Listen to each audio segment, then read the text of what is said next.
Every winter, people freeze to death inside shelters that were supposed to protect them. It's not because the cold was too strong, because whoever built it broke one invisible rule, a rule the Inuit, Sami, and the mountain herders of the Alps all discovered thousands of years ago.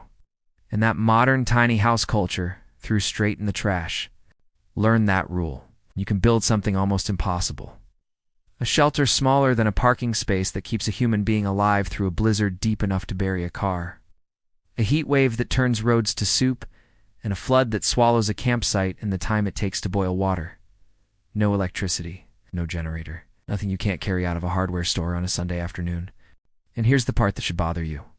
Almost every rule modern builders follow, every trend, every checklist, every cozy cabin you've ever scrolled past, makes this shelter worse, not better. They're building to look good in a photograph. This was built to survive the night that kills people. The people who figured this out weren't architects. They were soldiers freezing in the field. Arctic researchers pushing prototypes past the point of failure, and off-grid builders who learned the hard way that a beautiful cabin and a survivable cabin are two completely different animals. By the end of this, you're going to know exactly how to build one, not the theory, the actual build. Step by step, material by material. So stay with me, because what you're about to learn was never hidden in a library. It was hidden in plain sight, buried under decorations, marketing, and the quiet lie that comfort and survival are the same thing. Welcome back to the channel. Before we open this one, if you build, camp, prep, or just want to know your family has a fallback when the grid goes dark, subscribe and hit the bell. Every subscriber keeps this kind of knowledge alive. Now let's open the vault. Long before anyone printed an insulation rating on a label, every culture that survived a real winter discovered the same secret independently, thousands of miles apart, without ever speaking to each other. The Sami in the far north of Scandinavia knew it, the Inuit of the Arctic knew it, the high mountain herders of the Alps knew it, and the secret was this: cold is not your enemy. Moving air is. Cold, by itself, is slow. You can survive cold. But cold riding on a moving current of air strips the heat off your body faster than you can produce it. And once moisture enters that equation, you're no longer counting your survival in days. You're counting it in hours. This is the entire reason an igloo works. A dome built out of nothing but packed snow can hold its inside temperature dozens of degrees warmer than the storm screaming outside it. It's not because snow is warm, snow is frozen water. It works because packed snow stops air from moving. That's it. That's the whole trick. For thousands of years, this was survival knowledge, paid for in frostbite and lost fingers and people who never came home. And then we got comfortable, and we forgot. We started building homes that leaked air through every window frame and called the draft character. We built cabins with breathtaking views and garbage seals. We started designing shelters to look good in a photograph instead of to keep a body alive when the number on the thermometer dropped past the point where skin freezes in minutes. Here's the uncomfortable truth almost nobody in the tiny house world will say out loud. A huge number of small cabins, bug-out builds, and off-grid shelters would get someone killed in a genuine storm. They were built to the wrong law.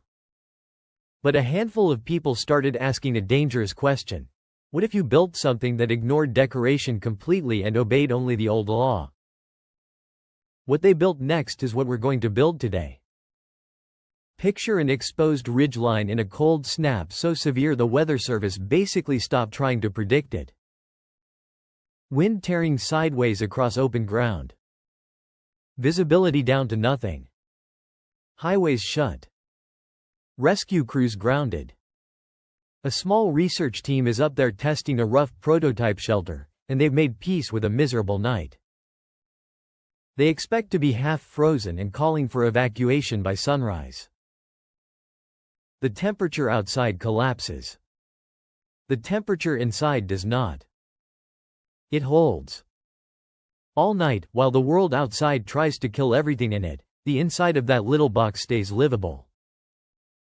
They wake up warm, dry, and more than a little disturbed, because the thing they'd thrown together, almost by accident, wasn't behaving like a tent at all. It was behaving like a thermos. And that raised a question that should embarrass an entire industry. If a rough prototype thrown up on a ridge could do this, why are the shelters people actually buy still failing in real weather, when the physics to fix it has existed the whole time? That question is where the real build was born. Small. Deliberate. Engineered to survive not a bad weekend, but an actual disaster. Here's how it's done. A true four-season shelter isn't one structure. It's four invisible systems stacked like armor, and each one fights a completely different enemy. Miss even one, and the whole thing fails. System 1. The sealed envelope. This is the skin. And here's the part that shocks first-time builders. The enemy isn't thin insulation, it's gaps. One unsealed crack the width of a pencil can cancel out an entire wall of premium insulation, because moving air behaves like water. It doesn't spread out politely. It finds the single weakest point and pours through it. This is why serious builders seal every seam with almost obsessive care. It looks like overkill. It's the exact opposite. It's the line between warm and hypothermia. System 2, vapor control. Now the twist that quietly destroyed a lot of early builds. Once people sealed their shelters airtight against the wind, the shelters started rotting themselves from the inside.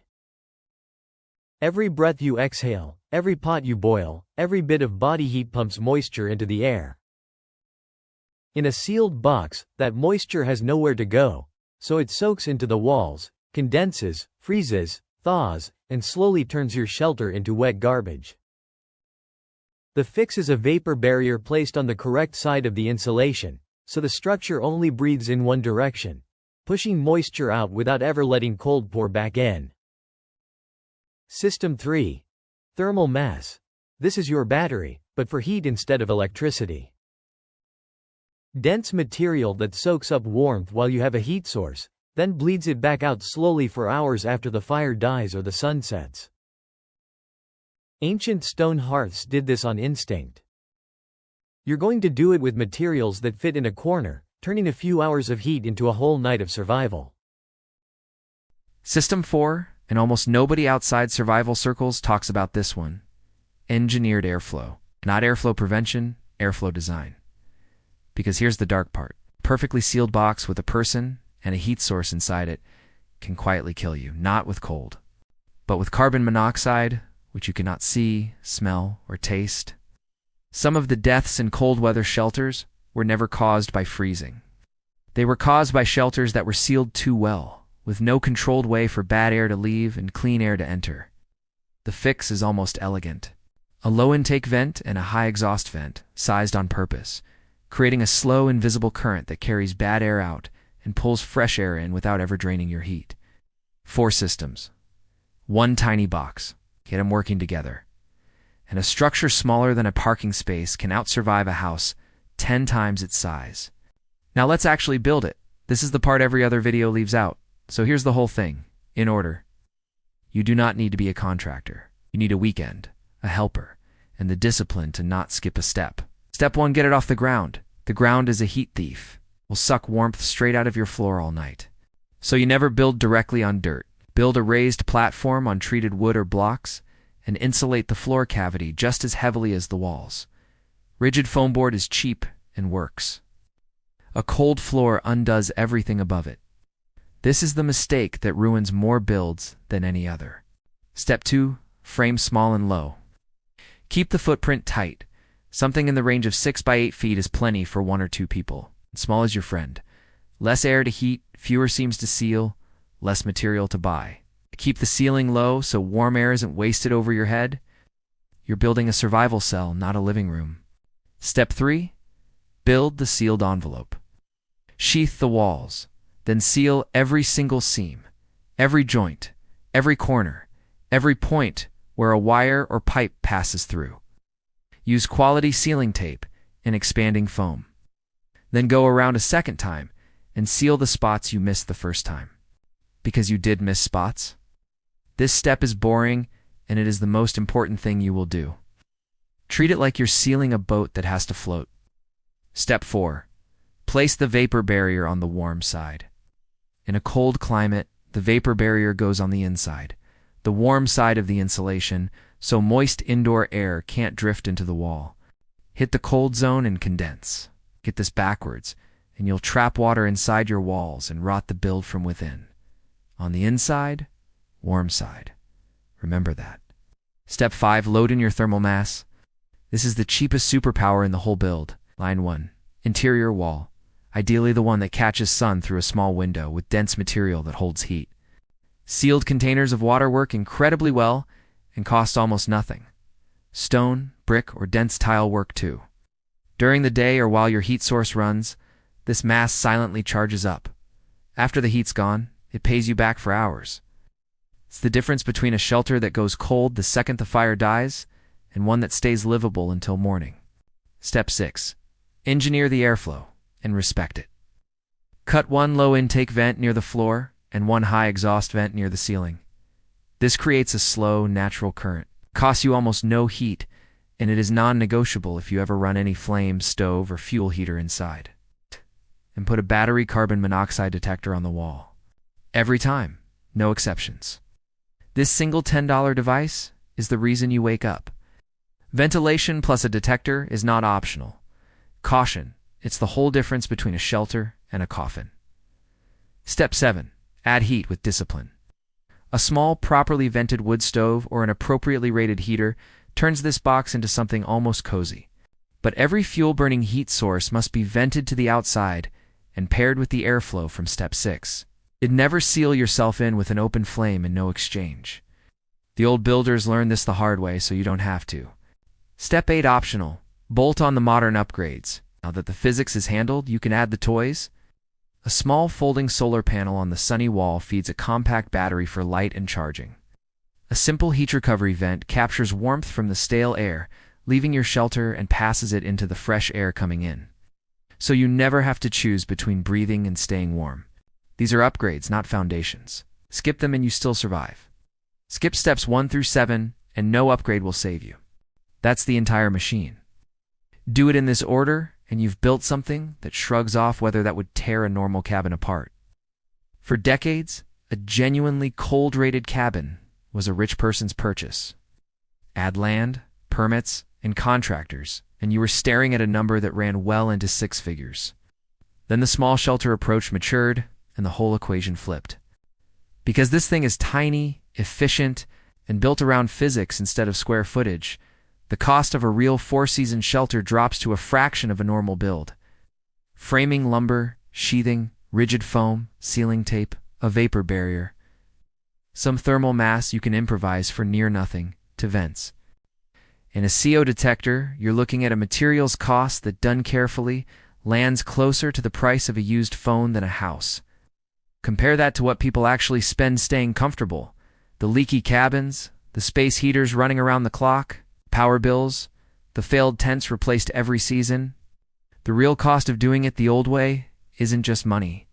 It's the fact that when the storm finally comes, the expensive, comfortable version fails, and the cheap, deliberate version holds. That's why disaster relief planners, cold region housing researchers, and preppers are all quietly circling the same question. If something this small can perform this well, why are we still building shelter the old, failing way? I'm not going to sell you certainty where it doesn't belong, because that's not what this channel does. Here's what's rock solid. The 4 systems, sealed envelope, vapor control, thermal mass, engineered airflow are real, proven building science. Air sealing works. Vapor barriers on the warm side work.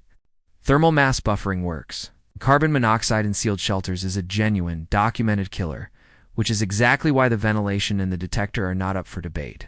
Here's what's honest. No 2 locations are identical. Your climate, your altitude, your fuel source, and your local rules all matter. Insulation amounts. Stove sizing and vent placement should be dialed to your conditions, not copied blindly off a video. Treat this as the blueprint and adjust the numbers to your reality. That honesty is the point, so that when I tell you the core physics is bulletproof, you know you can build your life around it, because people have. Somewhere out there right now, in a cold that shouldn't exist or a heat that melts the ground, there's a small and remarkable-looking structure holding perfectly steady while the world outside it comes. Apart, warm, dry, quiet, and the people inside it are living proof of something almost lost to time. Survival was never about size. It was about understanding the invisible forces trying to get in and quietly, deliberately, refusing to let them. The snow house builders knew it. The soldiers relearned it in the field. The researchers rediscovered it in a storm on a ridge. And now you know it too. Not a mansion. Not a fortress. It's a small, honest structure that doesn't fight the seasons. It simply refuses to lose to them. If this opens something for you, subscribe and hit the bell. Every subscriber keeps this knowledge from disappearing again. And every share hands it to someone who might need it on the worst night of their life. The next vault opens soon. And what's inside it is something the outdoor industry has spent years convincing you is impossible without their most expensive gear. It isn't. And the proof has been hiding in plain sight the whole time.